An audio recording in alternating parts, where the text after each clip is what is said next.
Are these the problems of the modern society? Because, like, again, back in the days, let's say at least a century ago, there is a struggle for survival, right? So if you go out to work, you are not sure whether you're going to have dinner on the table or not.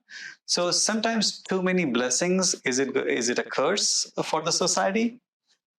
I mean, it depends who you are, how you look at it. How much you're involved in it, and it could be a curse. Let's just say if you all rely on the society, the worldly things, then it's a curse. But if you take advantage of it, use it the right way, then it's a benefit. I mean, like you were talking about a Zoom video or internet, it could be both curse and it could be a benefit because so much knowledge out there.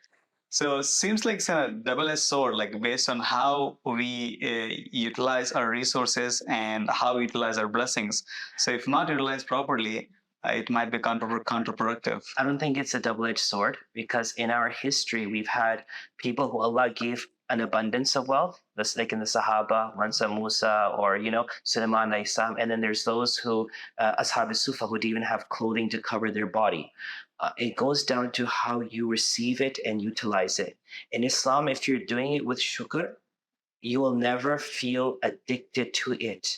Mm-hmm. And if you're not doing shukr and sabr, then you're going to have a need for it. So our society has opened the floodgates of luxuries.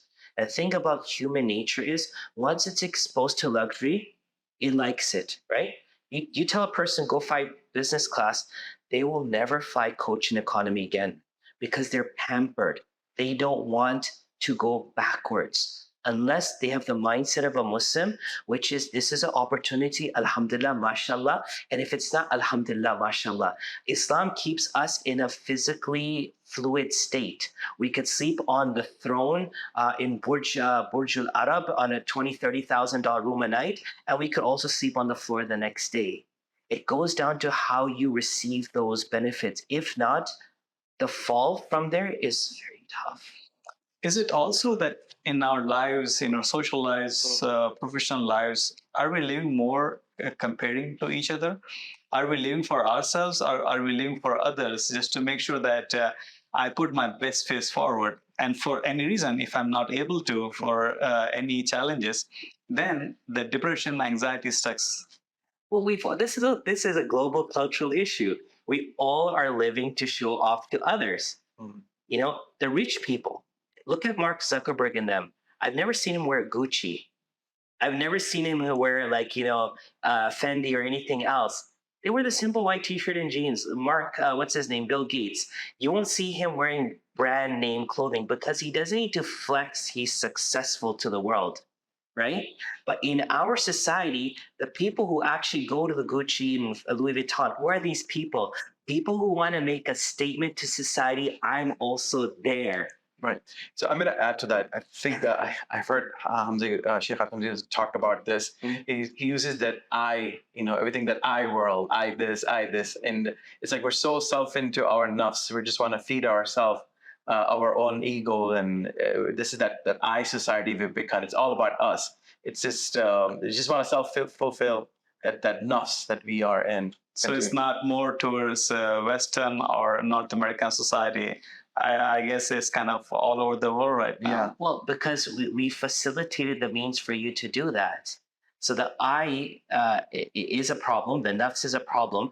But you see, every human being Allah has created within them is this tendency that they want to be recognized, they want to be appreciated, they want to be loved, they want to be acknowledged. Okay? If you keep these four staples, Allah said, I've been and I am doing all these for you. But if you disconnect yourself from Allah, you seek it from the people. Uh-huh. And that's what, if you tell someone, go out there and buy a $250,000 Ferrari, in my opinion, very few people in America have that cash and that desire to go and do that. But if I put that same car on monthly installments of $2,800, $3,200, people do have the money to do that.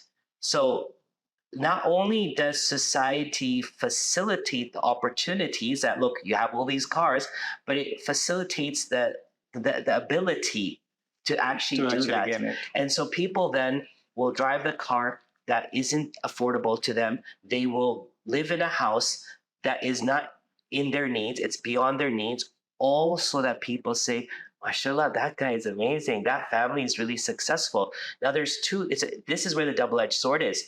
You know your hakikat, your reality, and you're struggling now to uphold that face. But then what you've done is you've caused a ripple effect. Now, this family that's looking at you is fighting within their family, how come we're not successful? When in actuality, if you were to see things from afar, they're not successful. You are actually better off.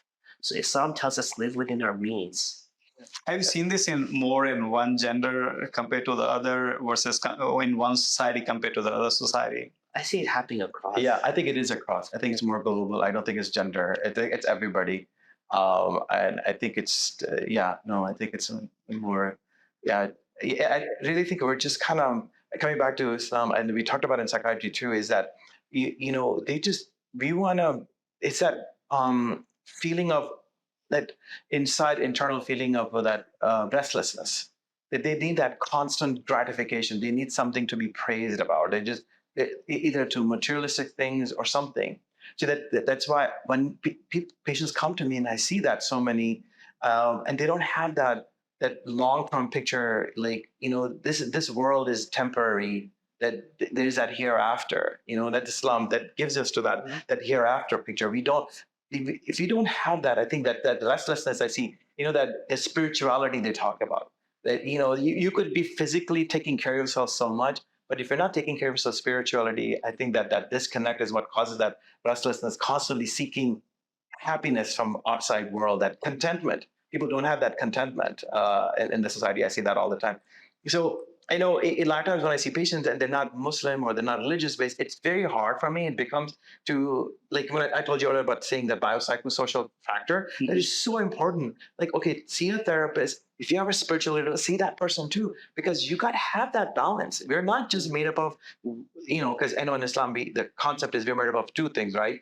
From this world and also from the spirit world, from the ruh. We talk about the spirit. So if you're just taking care of the worldly things here, but you're not taking care of that, there's that disconnect. I see it all the time, and then they're never happy. The contentment is not there. So sometimes people say that less is more, because usually people who are poor or kind of like on an average pay scale tend to be more happier compared to people who are more affluent.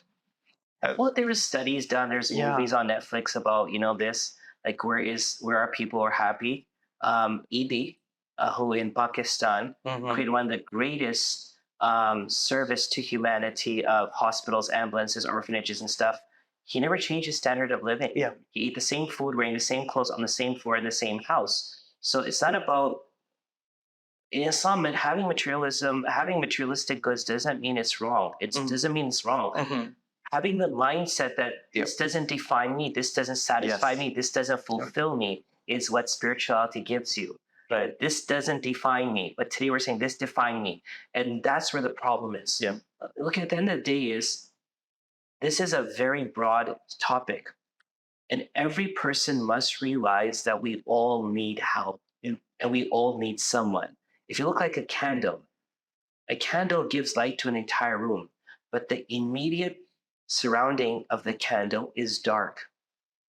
We don't understand our situation because we are in the dark. Someone else will be able to help us by filling in that darkness with their light. And when you talk about growth of abundance of wealth and stuff, it's like a tree. The more broader the tree becomes, it looks beautiful from the top.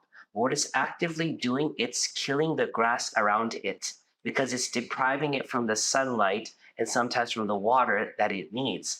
And so that's why sometimes if you look at your houses, one side the grass is growing between two houses, but on the other side the grass is dead because it's deprived of water or sunlight. What we need is a balanced approach. Yes. What we need is a balanced mindset. And you don't have to be religious to, it doesn't mean I have to be super religious to be protected from Islam. I just need to incorporate a religious mindset that allows me to live within boundaries that, as Dr. Saab said, some people who are not religious, it's more difficult because they don't have anything to fall back onto.